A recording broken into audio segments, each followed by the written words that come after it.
Hi there, you're listening to Unnatural Selection, the show about newsy type stuff and things. My name is George. My name is Tom.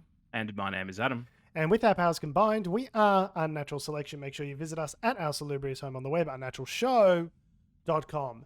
Did I mention, I don't really mention at the start that we're a comedy show about newsy type stuff and things. I think we've been doing it. That's the problem, George. For the reason for the last 10 years that we haven't gained any traction is the fact that we don't mention at the start that it is in fact comedy. So I'm just getting out keywords all wrong. The keywords are, yeah. It's all about the SEO, yeah. Well, or is it the other way around? That do they come into it and they hear that and then we crack a gag and they're like, none of that? Like, where was the warning that this was going to be funny? I just wanted factual, unbiased, factual information from the quality news source, unnaturalshow.com. And what I got was a bunch of gags, which I was not prepared for. Yeah, the quality news source, which is three dudes in their houses yelling at microphones. Yeah, well, look, if it's good enough for Joe Rogan can do it. Yeah. Right. He's so smart. Everything he says is 100% accurate. I don't know what you guys Man, I'm so sick of Joe Rogan's shit, honestly. I'm so sick of it showing up in my fucking newsfeed and people talking about Joe Rogan. I used to be a fan of Joe Rogan. You love Joe Rogan. I remember years ago. I listened to Joe Rogan for a good couple of years not because I particularly liked him, but he did get incredible guests. And I think he's a good interviewer when he shuts the fuck up and doesn't say words and lets the person talk. I think he's great. And then it was about 3 months into the pandemic and he was just talking a lot about vitamin D and just like making sure that your immune system's good. And I was like, no, I think you're a fucking idiot comedian, Joe. You used to make people eat, bull semen on Fear Factor and you actually don't know what the fuck you're talking about here. So maybe shut your fucking trash hole and listen to some experts. But, yeah, apparently, there was a story from this week, actually, where Neil Young pulled his music off Spotify because he goes, I'm on Spotify, and also Shitface Magoo, Joe Rogan's on Spotify, choose. And Spotify was like, oh, we gave Joe Rogan $100 million, so probably Joe Rogan. So we're going to stick with that.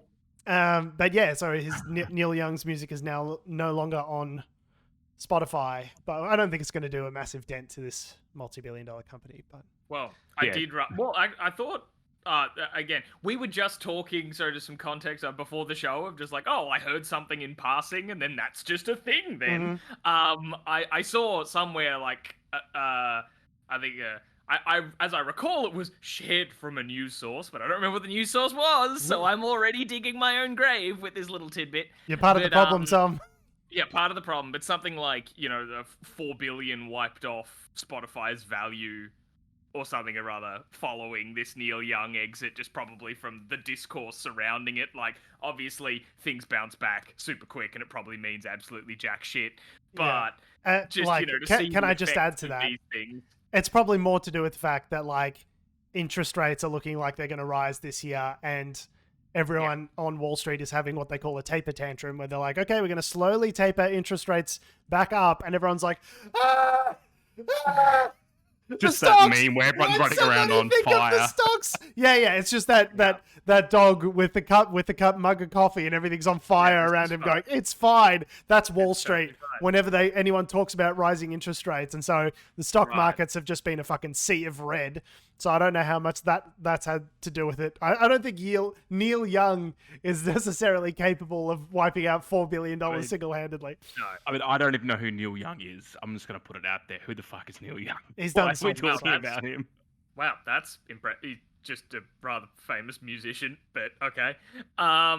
It did result in, I think, one of the most amazing, like, brand either not reading the room or their social media intern is like trying to silently protest and doing it really well, which was Spotify New Zealand's Twitter account posted out something being like, which musician would you like to hear a 10-episode podcast of their work on?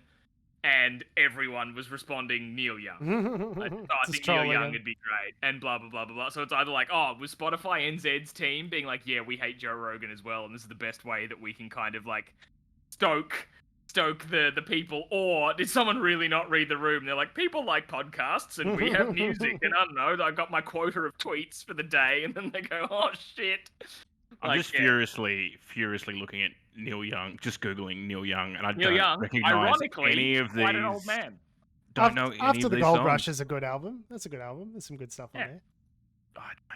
This is a crazy. I just don't. Fuck you guys for not laughing at my Neil Young old joke. What was that? Say again? I Anyway. missed it. No, I said Neil Young, ironically, quite an old man. But yeah. Anyway. Yeah, it's definitely better the second time round.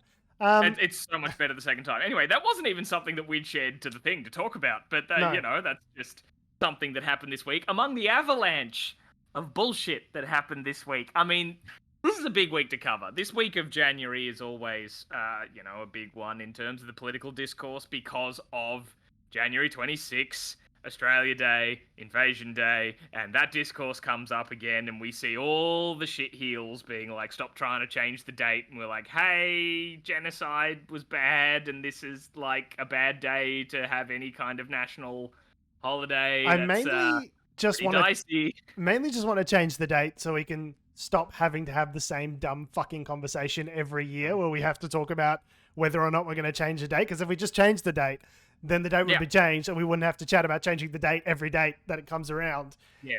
Literally, how many? You can probably go back and listen to every single podcast episode we've done on January. Yeah, whatever the one exactly after January 26th is us just going, we really just need to change the date. It's just like us as little babies. Like, it's I like, think you're giving us way too much credit. I don't think at the start we probably would have talked about it at all. I don't think we were that Definitely deeply since, in like- touch with our First Nation people's concerns. no, we're probably At least I don't busy. think I was personally. Probably I'm speaking making for myself. probably busy making dick jokes, but then as soon as we got out of the well, I don't say we ever really got out of the dick joke phase, but once we you can take us out of the dick joke phase, but you can't take the dick joke phase out of us. This whole podcast is actually just one, just circular dick joke. It's just going a forever. penis eating itself. George, we spend way too much time together because that's what I was about to jump in and say. And that's twice in this episode that we were both about to make the same joke. Oh boy. And this is going to be a messy hour. It but is yeah, so funny, that happened. just on that, sorry, before you go on. It is funny sometimes when I'm listening back to the show and I'm like, I hear something that I say or Adam says, and then I'm like, oh, it'd be funny if, and then like Tom jumps in with the exact joke that I'm thinking of. Like I'd forgotten what it was. And then like it's like past Tom and my current brain, like we're on the exact same fucking wavelength. I don't know why, it just makes me happy when that happens, but. No, it's great. I always love that. It happens to me, I listen to other podcasts and sometimes like I crack a joke in sync with the person in the show says All right. it. And I'm like, ha, we're on the same wavelength. Go me. Yeah, but yeah, I mean, you're right. If we just change the date, we could stop having the constant discussions of whether we should change the date and probably focus on other big systemic problems that are facing First Nations people in Australia. I think it's better that we stay ensconced in the culture wars forever, and then we solve no actual problems. And while we're arguing about this, they'll announce another couple of $1 billion for tanks. Oh yeah, To brilliant. be fair though, I think you know, after a while, the weight of the conversation does tend to shift people's opinion. Like, for instance, if you'd asked me, I don't know how long ago, maybe 6 years ago, about changing it, I would have gone, it's not really worth it. Like, would have cited a bunch of reasons. But at this point, I'm just like, just change it, just get it done again. Like, even if it's just for the point of like, I'm sick of talking about it, like, and the fact that it doesn't matter really what date it's on. But I think, you know, it matters but that results, that result, I don't think it matters what it matters what date other it's, date he's saying. Yeah.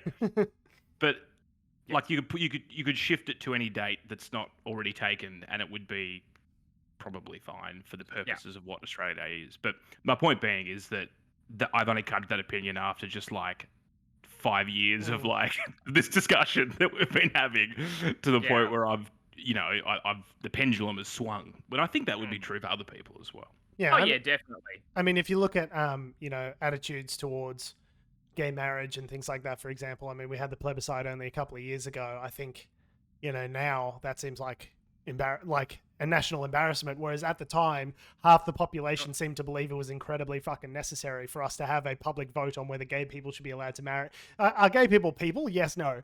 It seems very important to have like $140 million poll for the sake of it.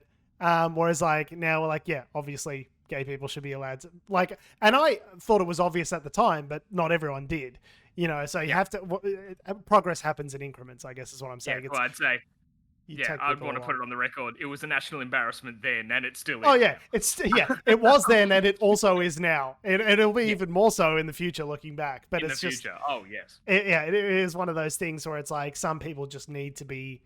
Progress happens in increments, and it feels slow when you're living through it. But like the attitudes have shifted massively over the last 10 years, right? From a minority opinion to now a very much a majority opinion over the last 10, 15 years. So it feels progress feels slow when it's happening, but if you look at the grand scope of history, it's actually pretty quick.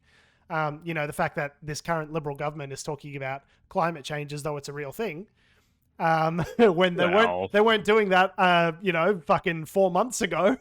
Every moment up until this moment has just been them going, oh, I don't know, it's pretty cold outside. I don't know about this global warming. It's a big shift for them. And I don't think they're really doing stuff in earnest because they're trying to play to a bunch of, coal mining voters and a bunch of hyper conservative shitheads. They at least acknowledge the reality of climate change on the other side. I literally watched a press conference the other day where the Angus and some other minister were talking about Australia stands ready to provide gas to Europe, and this is why it's incredibly important for banks to finance the gas sector. Just like glaring into the camera. One of the guys literally did that. I was like, okay, so I could you may be saying things on one end, but the other end still say. And to be fair, like you do need a balance of energy resources, but it was just funny they had to literally say that because there's been a movement among some finance, investments, basically investors, to pull away from natural resources. Hey, guess what? Investors don't want to put their money in shit that's going away. Like, guess what? It's not like some fucking conspiracy of the left. These are financiers, right-wing people that are reading the tea leaves and going, hey, turns out fossil fuels, real nasty business, and no one's going to be in it in 15, 20 years, so why would we invest money in it? Let's put it elsewhere. So I read something from The Age today that was talking about how the energy mix here in Australia is going to be, it's going to be transitioning off coal faster than expected. That Victoria could be transitioned off completely by 2030, which is ahead of schedule, just because of the cheap availability of renewables and the fact that everyone wants to get away from coal. Like, this is just natural sort of market forces at work. There's no policy in place sort of, putting their thumb on the scales one way or the other. It's just people are looking ahead and going, okay, well, this isn't going to be a thing in the future, so let's prepare for it now with our investments. Like, that's George, are you saying common sense thing. Are you saying the free market works? It's almost like the free market decided. The invisible hand of the market came and jerked you off. I think you got fucked by the invisible hand of the market. Oh, wonderful. So what else happened, Tom, this week? Well, I was going to say, so the fact that it's the week of January 26, and so therefore the Australia Day discussion, but it also means that, that is the day that Australians of the Year are crowned. And that resulted in the day before January 26th, on January 25th, we had one of the biggest stories of this week was the festivities around naming the new Australians of the Year. And it involved a morning tea at the Lodge, the Prime Minister's residence in Canberra, where last year's Australian of the Year, Grace Tame, was in attendance, as it's usually as customary to come and do the thing and for a photo op, and she gave us a fantastic lesson in side-eye. She showed up and was there for the photos, but was very much displaying her disapproval of Scott Morrison and the complete lack of anything he's done over the past year in her field feels like the wrong word, but in her advocacy for survivors of sexual assault and of abuse towards women. Yeah, and that ScoMo has done absolutely fucking nothing, and it was all over her face how she felt about it, which was not pleased. And of course, right-wing media went into an absolute shitstorm. Because of course it did. Yeah, lots of right-wing media commentators like very much not getting the point and saying, "Why don't you just fucking give us your smile, love?" It's like you don't. This is not. If even now you still don't get that women are not obliged to be deferential to you just because you feel that way. Like, if you still don't get that at this point, like, I think that's on you. I really don't. 100% on them. I don't understand how you could. Surely something like advocating for survivors of sexual assault shouldn't be politicized. Like, surely we should all be able to get around that. That feels like the closest thing to a 100% issue that I could. It was like, do we think child rape is bad? Yeah, like, it should be 100% on that poll. Yes, we all think child rape is bad and we should support the survivors. But she seems to have become like some sort of lefty icon, and so now the right wing kind of like reacts against anything that she does. I don't think she's obliged to give us a big smile. Like, clearly she was unhappy to be there, and she was like, she was just not faking it, not faking a smile, not trying to like be pleased that she was hanging out, shaking Scott Morrison's hand, whose government has actively suppressed, people like Brittany Higgins bringing forward, questions about sexual assault in Parliament House. They've done fuck all about the Women at Work report. Like, I'm not investigated Christian Porter. Yeah, it's sort of you, stuff. Scott Morrison, are the avatar of all the things that she is campaigning against. So I'm like hardly surprised. But yet, when Justice Hayne, presented the report on the Banking Royal Commission to the Treasurer, Josh Frydenberg, he didn't smile, and it was like funny. Everyone was laughing at it. They're like, haha, it's very awkward that Josh Frydenberg's trying to smile. And Justice Haynes was like having none of it. He was like, I'm here because I'm obliged to be here. It's my job, and I'm sitting here. And, I'm very displeased with you and everything you're doing. Yeah, it was a news story, but it wasn't like right-wing commentators weren't... the culture wars. Yeah. Well, we didn't what's the word? They weren't having conniptions over Justice Haynes, like they are with Grace Tame. And what's the difference? She's a woman. Like, that's the difference. Yeah, when Justice Hayne was delivering that report, we didn't have a huge national... deluge of op-eds about civility.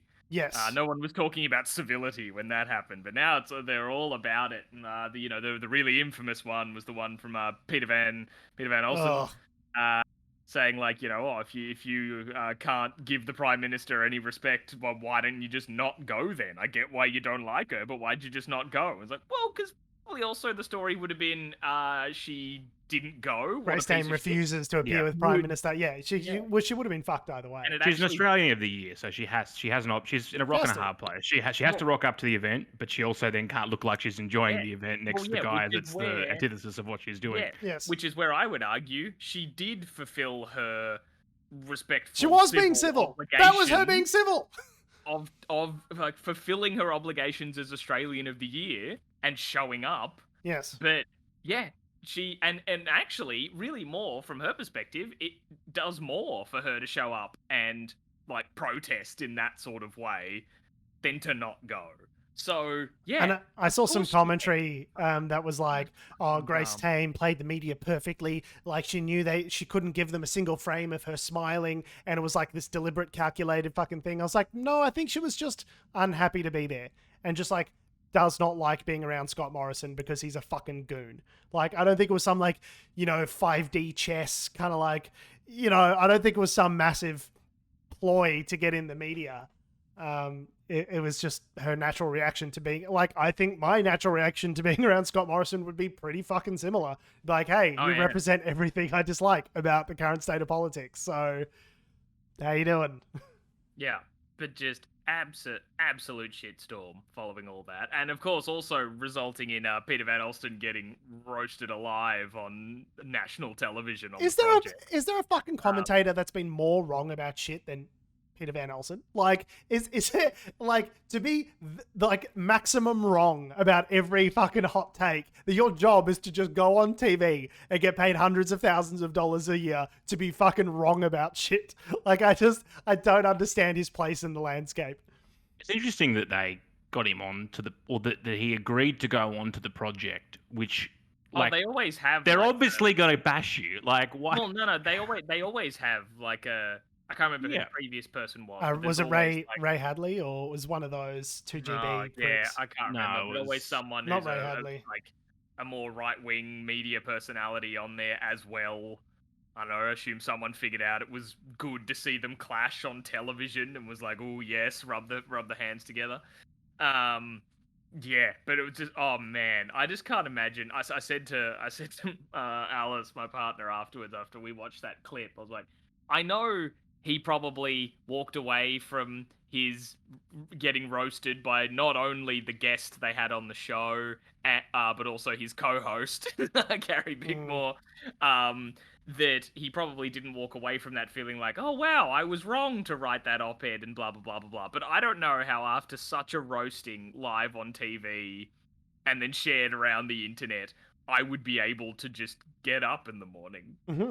Well, I think I'm sure he doesn't feel great about it. But that is a walk into the sea moment. I don't know how you face another day because, like, to be fair, like, the assumption of like that those kind of things wouldn't affect people. I think he probably would be somewhat affected, but by the same token, because he's affected, it probably hardens his viewpoint.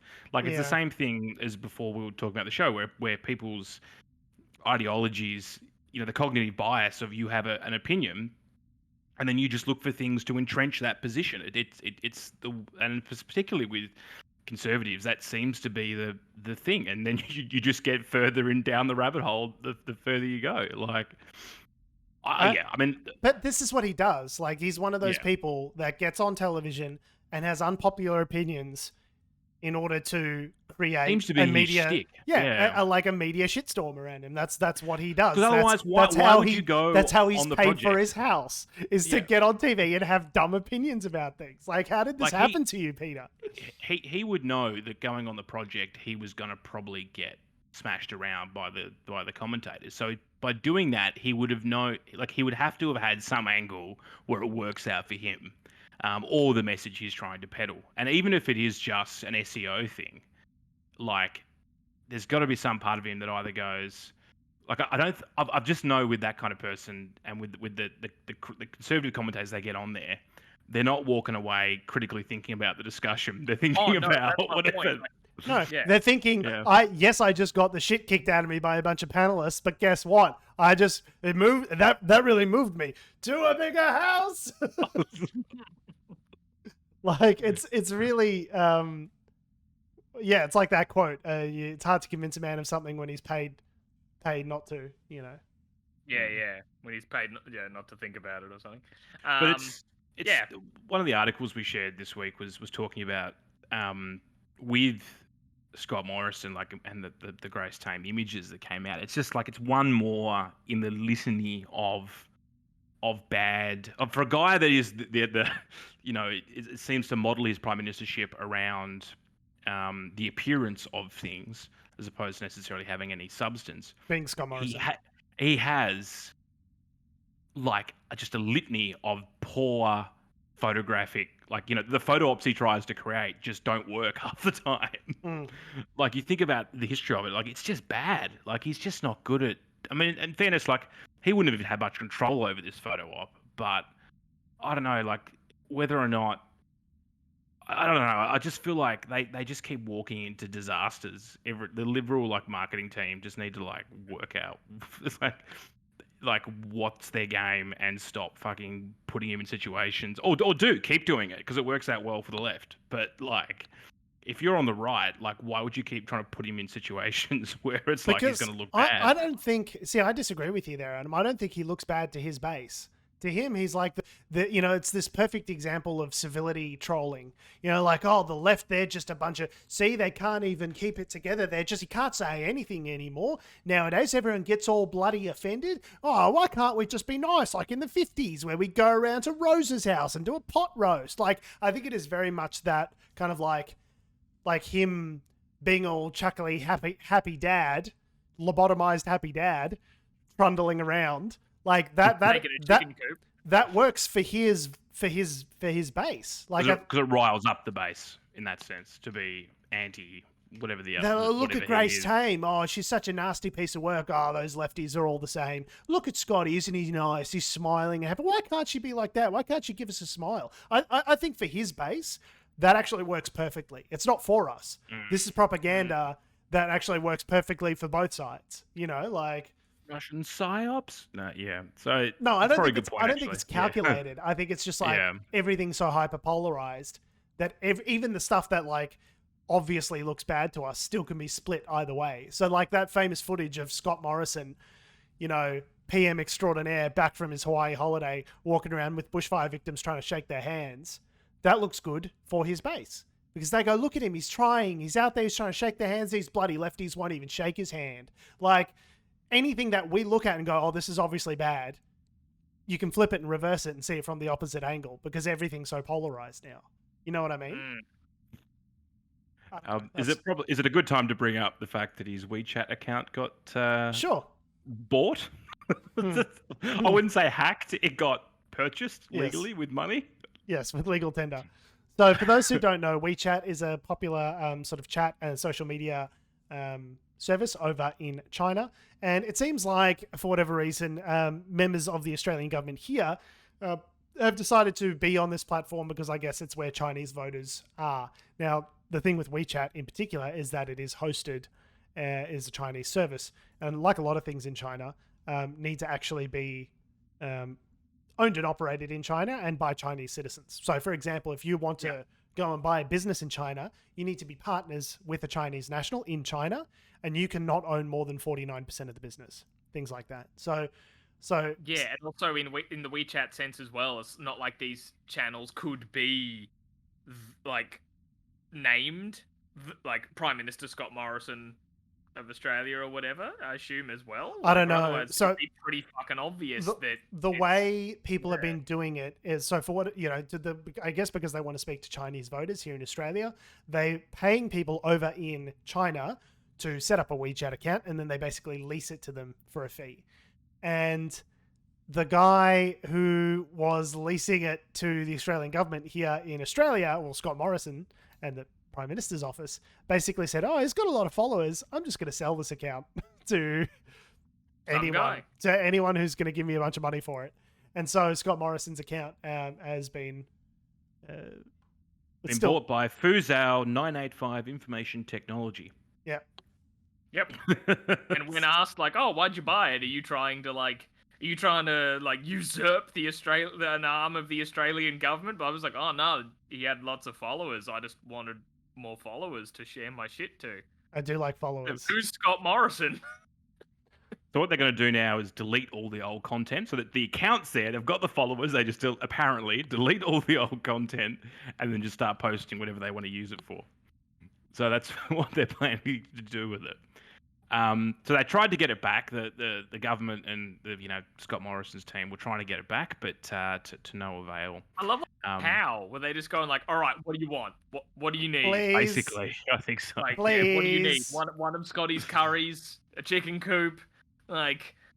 What is it? We'll give you anything. We've got a whole jar of Scotty's garam masala. Please just give us the WeChat back, please. They directly went to WeChat's parent company, Tencent, but they refused to respond to its requests, which I think led to a lot of people particularly on the right or within the government, so other ministers and other members of parliament that have these WeChat accounts, basically saying that the Chinese government is trying to, fucking interfere, foreign interference, with our messaging. I am no big fan of the Chinese government, but not even I think they're as diabolical as this. I think this really is just a happy accident. It's just like the Chinese government's looking at that and going, Well, great. I mean, Like, good. That's win for that worked us, out. but, Yeah, I don't think they're as diabolical. I don't know. I could be wrong. Maybe there's someone over at the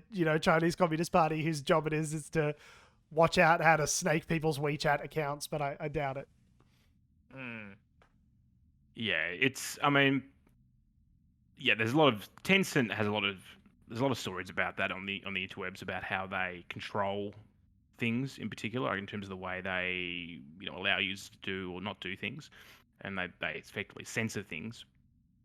But I mean, the basically everyone's just now all of a sudden up in arms and now calling for bipartisan commitment to ditch WeChat. But like, they don't get a choice really over it because WeChat's a Chinese thing. So like, I guess that they're saying that like both major parties aren't going to set up WeChat accounts and just neglect to do it. But it's like, I don't know. We won't. Says the opposition.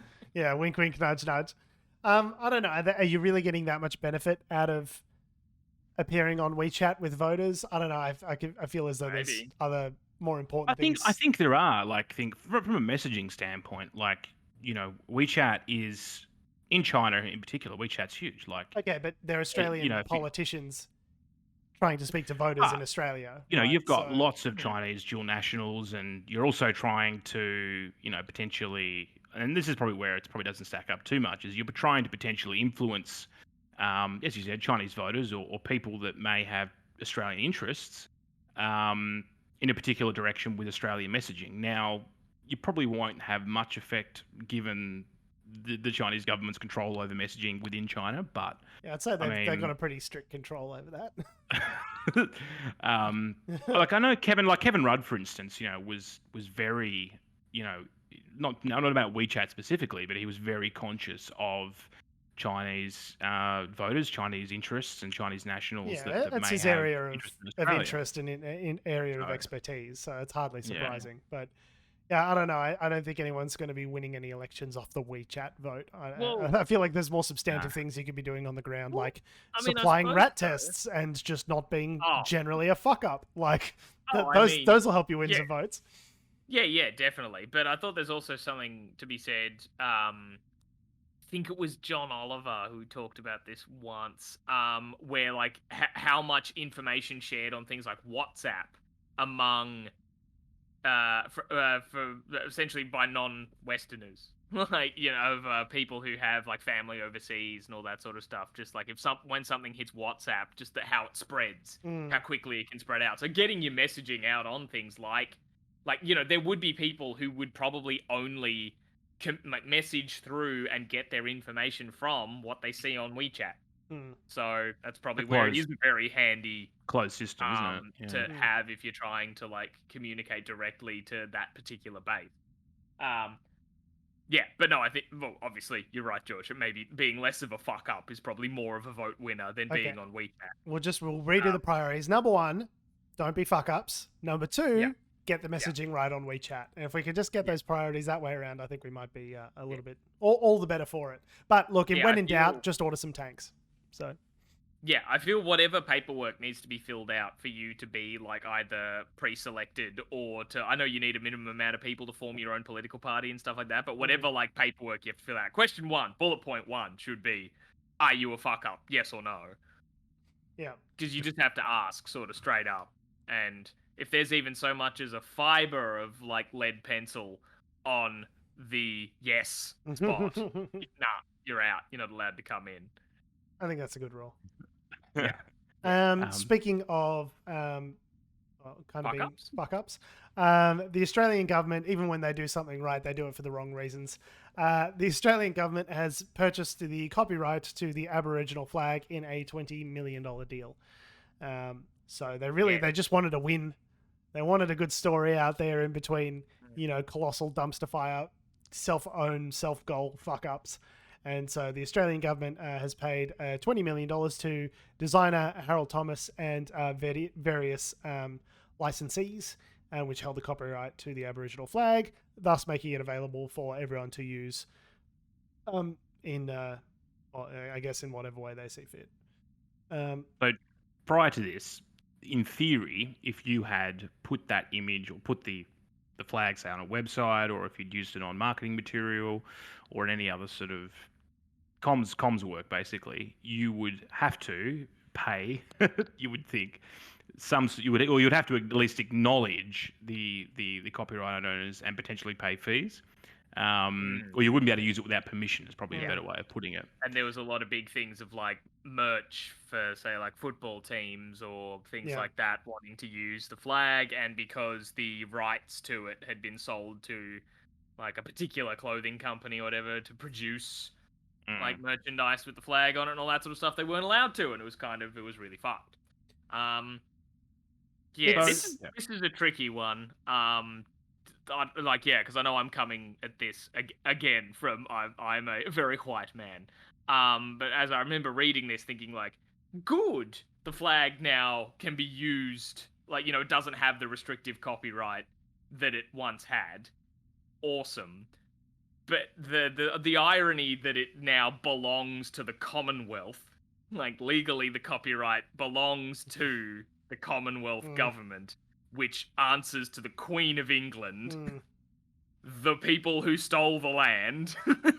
See, the thing is flag annullius, Tom. No one was here. No one owned this flag, so we decided to take it for ourselves. Yeah, it's just that the fact now that the copyright lies with the people who have been with the colonizers. With the colonizers. That is that's an irony that's not lost on me, and I don't know how. So I'm not sure how First Nations people feel about it. In that, because it's like step forward, but also wait a minute, because yes, the free use is there, but I thought the language, I thought of like what the Commonwealth owning it means, of like that it can be used freely without having to pay fees or whatever, but in like a respectful like they're like respectful and something or other matter. So that comes down to but decided by you then. Yes, exactly. Who decided? Well, the Commonwealth, you'd think, right? So its usage may be in anything that might be protesting the Commonwealth. I'm just throwing that out there. Maybe they won't be fans. Disrespectful. And so the colonizers can still restrict its usage if they want to. I did think it weird that, like, I don't know. I feel as though, yes, the gentleman who created Harold Thomas is an Indigenous artist, and I do feel as though, I guess there should be some sort of compensation for him. That's his work, and he's been licensing it out. But I feel like obviously he's been making money on these sort of licensing deals for some time. Well, this is probably where the controversy. But $20 million seems like so much money, and then they're also like putting together a scholarship in his name and saying thank you and all this kind of like. I was just like, I don't know, should we be thanking this guy that much that the Australian government had to pay $20 million to? So as an artist, you would think that at a certain point, something gets so much bigger than you and means so much to so many people that you would just kind of like let it be free. But I don't know, far be it from me to tell an Indigenous man what to do with such a symbol, but it just seems a bit funny to me. Go ahead, Adam. So I was going to say, the reason why this is a controversy. So in 2018, he gave the rights, exclusive rights, for the flag's use to apparel media, whatever, to a company called WAM Clothing, WAM Clothing, and then the company that was issued the copyright then issued infringement notices to everyone else for reproducing it.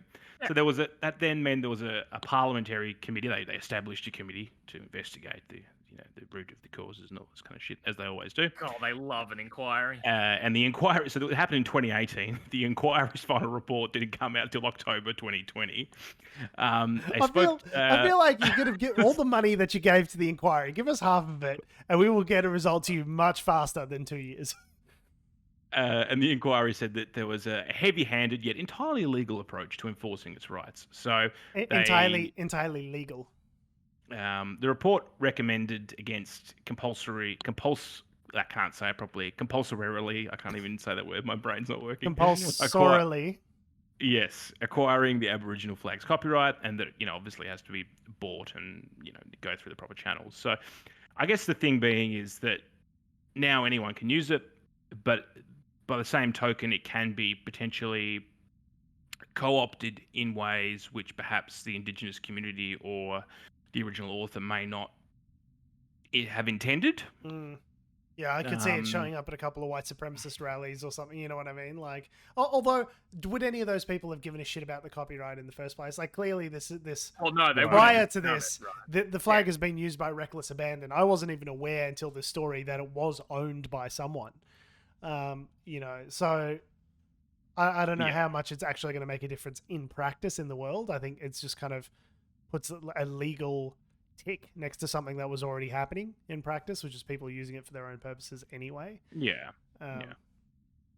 But I guess my point being is, you know, you could have probably not like white supremacist rallies, but you could have organizations or certain departments of government which maybe have a track record of doing things that, you know, aren't particularly in the interest of maybe Indigenous people, and they could be plastering it all over their advertising.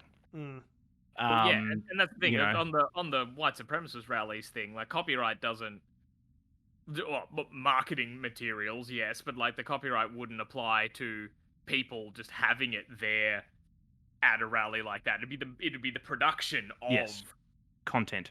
Yeah, a t-shirt or whatever. A t-shirt that you've bought from Wham Clothing years ago, then, you know, that doesn't quite matter. But yeah, so... I just get the feeling, and maybe this is just me being cynical, I really just feel like the government paid $20 million for a headline. They're just like... Yes, I think they paid $20 million $20 million? For the Is quote. that the price tag? That's good. We'll get a couple of days of stories out of that. That's worth it.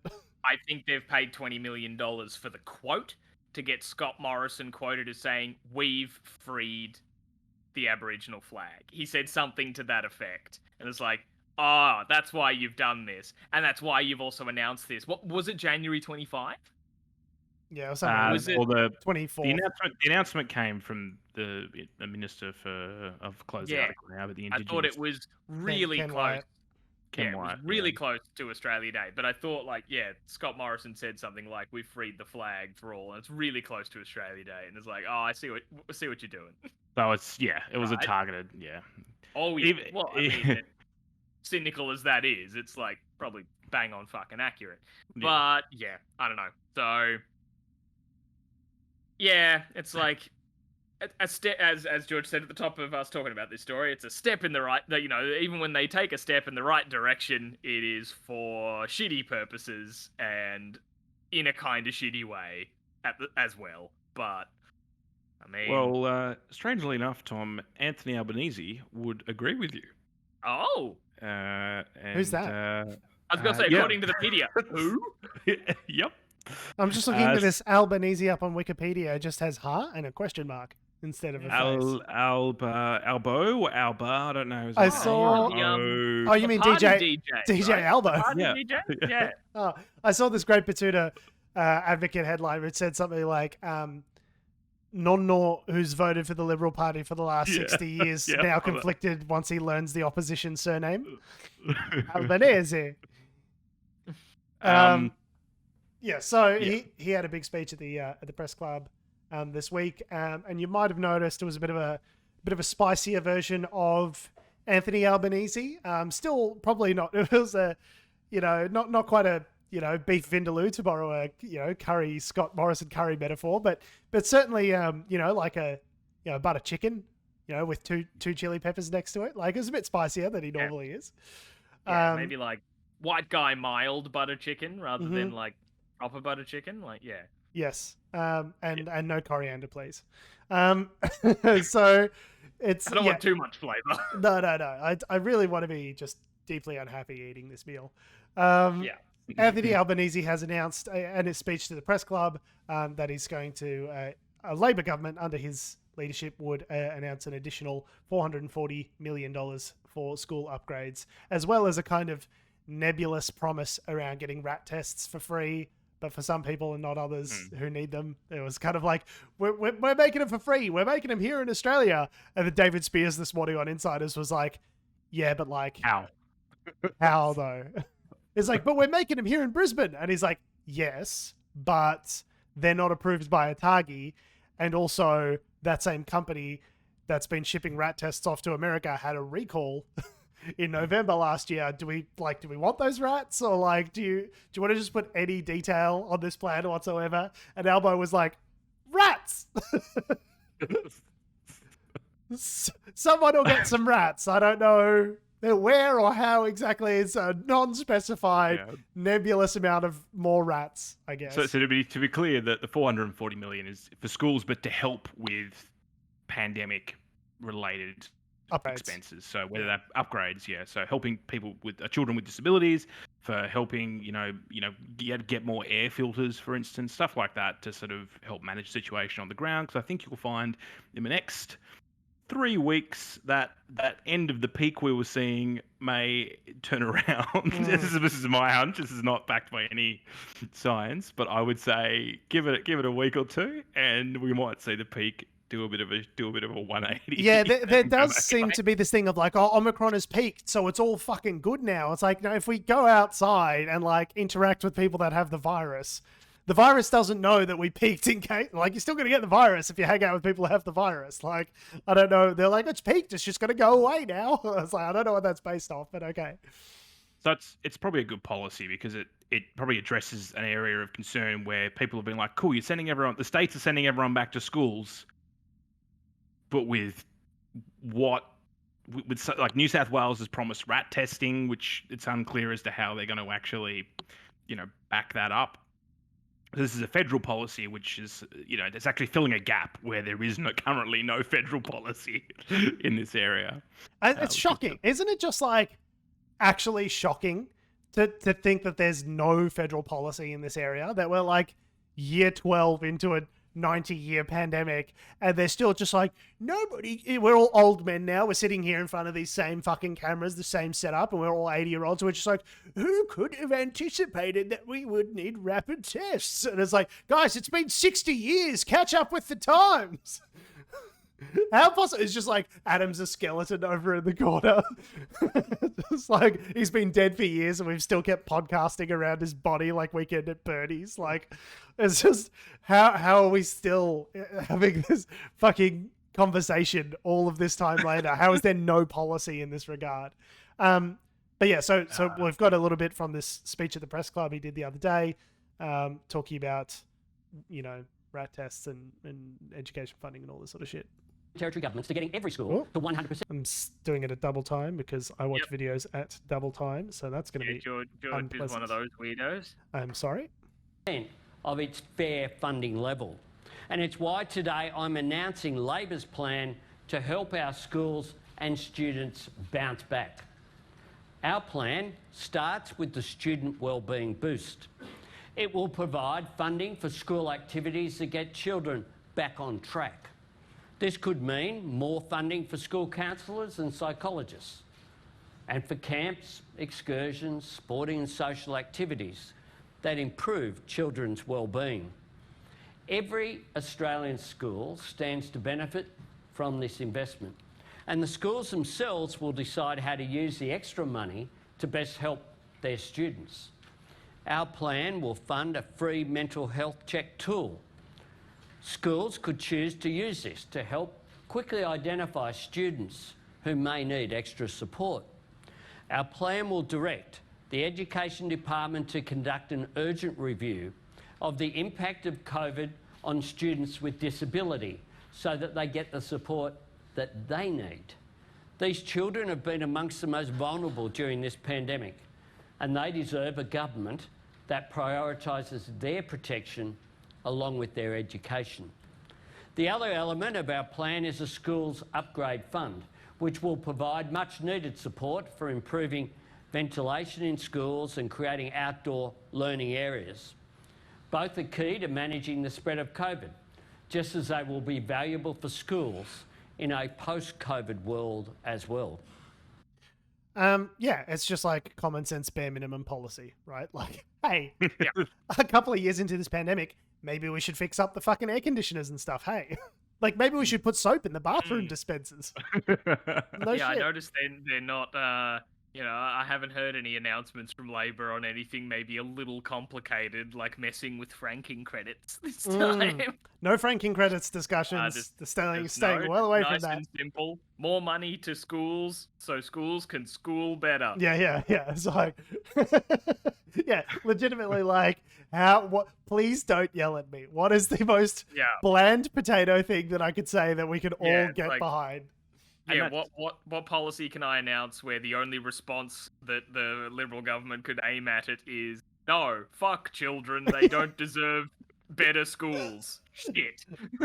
You got me. You got me, Anthony. That's been the major criticism of his speech, and this speech, you know, it went for an hour or something. Obviously, there's the questions afterwards as well. You can look it up on the Press Club YouTube channel.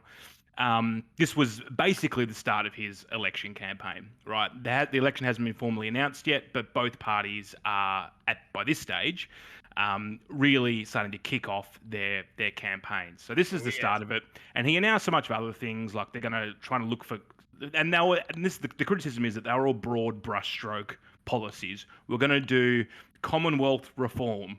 What does that mean? Like, no one didn't put any specifics on it. But also, at the same time, like, I don't give a fuck. Like, I'm not going to fall into that trap that we've done in so many election cycles where Labor has to give all the detail, has to cost all their plans. The other side just goes, fucking stop the boats, hey! And then they win the election because we were, like, concentrating on the adults rather than focusing on the children who are about to take power. Like, I actually don't care. Like, Labor's policies could just be like, school's good, thumbs up, $440 million, and I literally wouldn't give a fuck at this stage. Like, we need to get the other guys out. I'm not engaging in this dumb double standard where we treat Labor like adults, but, you know, the Liberals get to benefit from the poverty of low expectations. Like, fuck that. I'm completely partisan. One thing that the other stuff they've promised is, and this is pretty specific, but a federal anti-corruption commission. They're going to be... Which I believe Scott Morrison promised a federal anti-corruption commission about 3 years ago. What happened with that? Fucking nothing. Labor is committed to legislate 43% reduction in emissions cut by 2030 on the pathway to reaching net zero by 2050, which again is further than what the federal government has promised. Yeah, and this completely radical plan is backed up by the Australian Business Council and other industry groups. Their radical lefty agenda.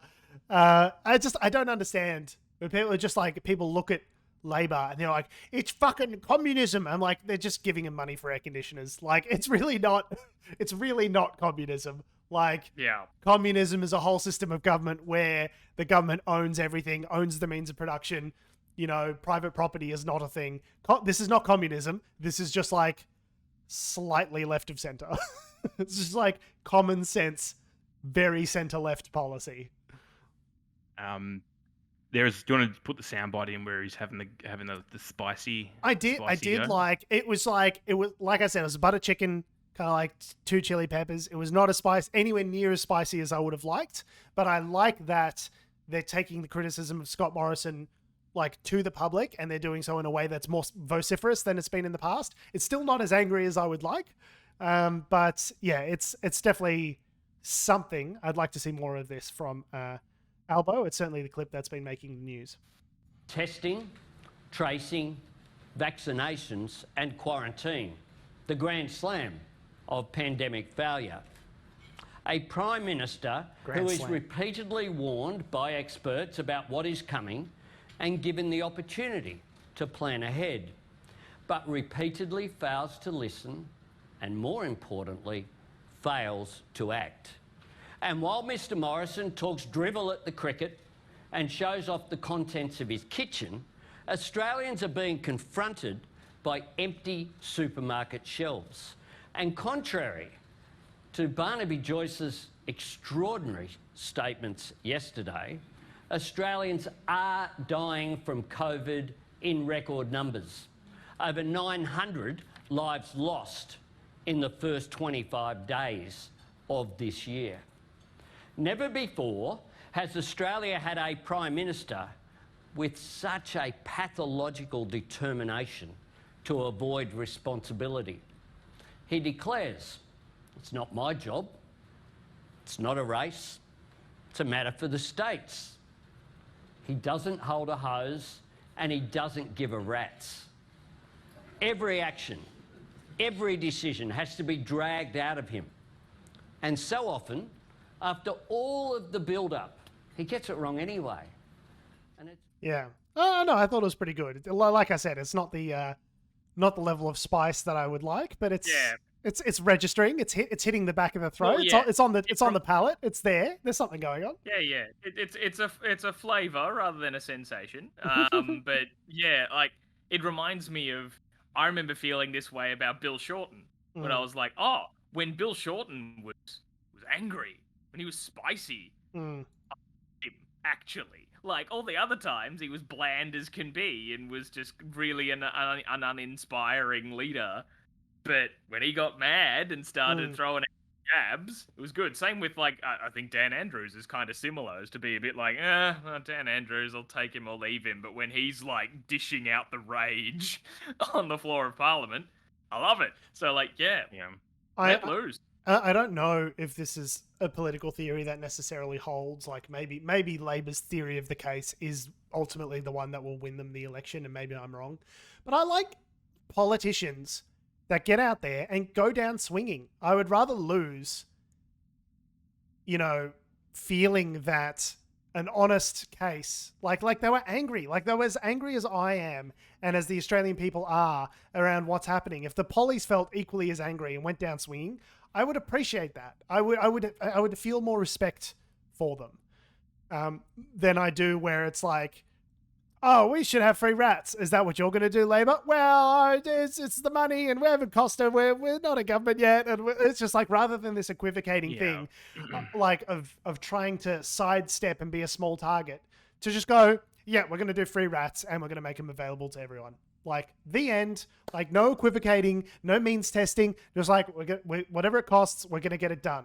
And the other guys had an opportunity to sidestep this and they didn't, and they're fucking it up. Like, get angry. It's something. If you can't be angry now, there's stuff to be angry about. Like a lot of stuff. I think you can't be angry 100% of the time because otherwise, just some percent of the time, your anger becomes irrelevant. So you've got to pick your moments. But the other thing I think during a global pandemic / economic crisis / inflation crisis / global supply chain shortage, I think it's time to wheel out the angry cannon. I think it's time. Yeah. So the other thing to keep in mind as well is, from a Labor point of view, you don't want to, I can't say that. That's not a bad euphemism, but you don't want to peak too early, shall we say? And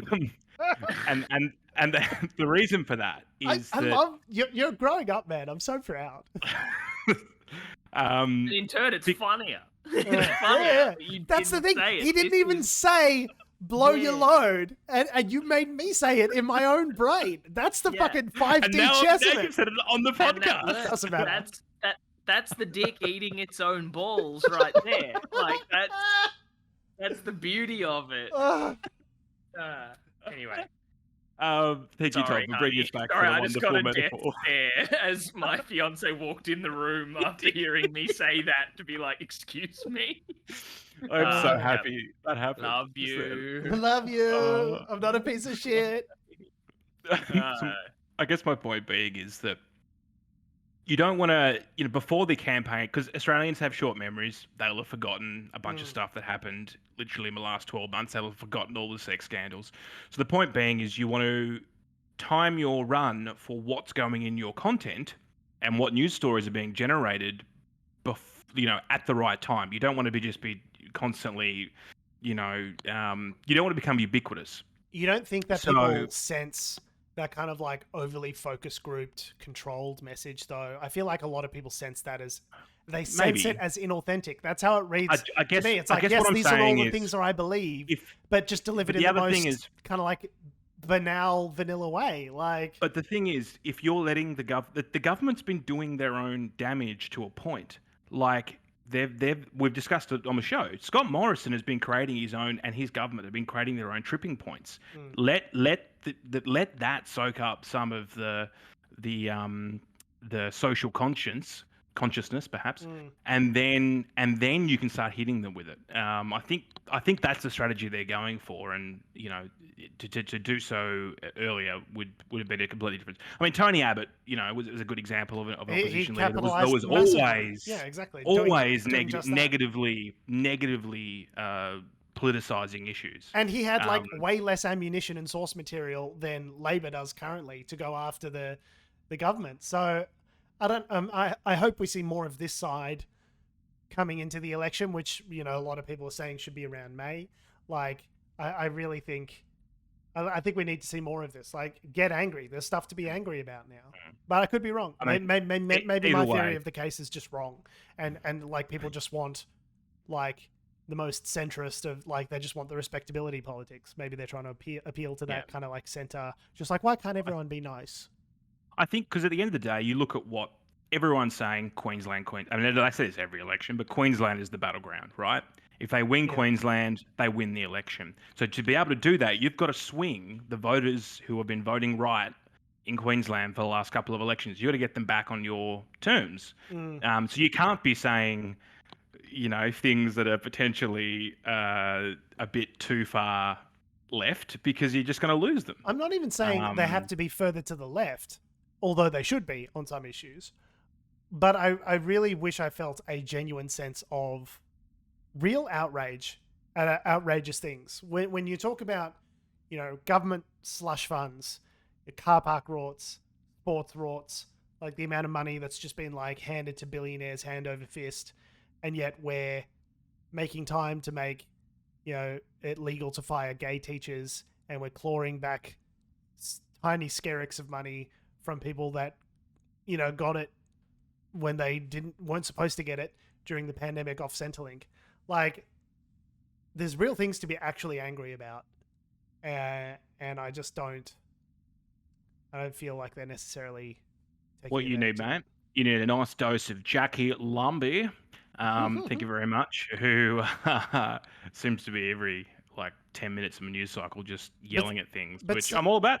That's probably what you're after. I think you want some more Jackie in your life. Say what you want about Jackie Lambie. When she was getting, fired up and saying, vaccine mandates, it's not about your freedom, it's about being a goddamn bloody adult. I was like, fucking yes. Why don't I hear this? Why isn't this part of the discussion? It's just like people being fed up with the incompetence and corruption of this government and calling them on it, and just like get angry because there's something to be angry about. Like, I don't know. Do a podcast like us three white guys. It's fine. Everyone just had a podcast. More podcasts. That's what we need. On that note, I don't want to talk about the hamsters getting culled in Hong Kong. I just thought it was a funny light story to end on, but we might be a bit short on time. What do you think? Did you want the COVID hamsters? Funny light story? The government were asking people to hand in their pet hamsters to be killed. That's what qualifies as a light, fun story nowadays, Tom. Oh, reading this one made me imagine if the government came calling for my cat for me to bring him in to be put down, I'd fucking turn straight into one of those January 6th, don't tread on me lunatic. You just try to come for my cat. See what happens. So it's been discovered that hamsters can get COVID. And in Hong Kong, the government's asking them to surrender their hamsters for humane euthanizing to prevent the spread of COVID-19. Which, well, not to mention the weird mutations that'll probably come out of it. They're basically rodents. So... I don't know that there's any evidence that, whilst you may be able to give your hamster COVID, I don't know that you can get hamster COVID. But I thought it was well, maybe in hamsters it's different. I remember people were talking about cats sort of at the start of the pandemic. It was like your cat can't catch COVID and then you catch cat COVID. It's more like the virus can just be on a cat. So you can touch a cat, give it COVID, and then another person could touch that cat and get COVID from it, but the cat's fine. The cat doesn't get sick. It's like a transport. But hamsters are of the pets that you have to worry about spreading the disease. Hamsters are they come pre-isolated. They live in a cage. There's no who's worried about hamsters. It just seems... sleep with my hamster, Tom George. Sorry, I Tom George. It's in my bed. So you and Richard Gere. Yep. Allegedly, you never heard that story. There was some obviously fake story back in the day where they Google said, it, Adam. Yeah, just Google it. Yeah, I think that no, 'cause, obviously like fake. it's not true, and I don't think we're even allowed to sort of acknowledge it. For fear of The hamster. ramifications. Just Google it, Adam. Anyway, so the Hong Kong government has ordered the killing of hamsters, and there's been a public outcry against the crackdown, which the authorities are very surprised by. Adam's just Googled it. Yeah. So Richard Gere, the rumor is Richard Gere. No, we're not doing it. Adam, cut his mic. It's obviously Why not. can't we? You've got it for people who might not know it. You can't say there's a Richard Gere. I've muted him. There isn't a Richard Gere story, I've Adam. muted him. You're on mute, Adam. That's the point. You've had talking privileges revoked. There isn't a story. It's not. We can't hear you, mate. You're on mute. Are you Adam, gonna be Adam, good? do you want to get sued? Are you gonna be good? I need a thumbs up if you're gonna be good. Thumbs up or down, buddy? No, a thumbs down. Okay, well, you can stay on mute. On that note, we have been, we are, we always will be Unnatural Selection. Make sure you visit us at our salubrious home on the web, unnaturalshow.com. Make sure you follow me on Instagram and... what am I doing? Make sure you follow us on all the social medias that have, do, or ever will exist at Unnatural Show. It's Facebook, Twitter, Instagram, YouTube, and motherfucking TikTok. Make sure you follow me on Instagram and Twitter at George Tsibos. You can follow me on Twitter at Tom D. Heath. And you're unmuted, Adam. You can tell the people where to follow you. Richard Gere got a hamster stuck up his... No, he didn't. It's a fake rumor. A horrible, vicious lie. Thanks for listening, guys. Love your faces. We'll see you next week. You piece of shit. I knew I was right to mute you, you piece of shit. I think we should just revoke his mic privileges just for a while. Still have him on the episode. And Adam, I want you here. I want you here and ready to do a show.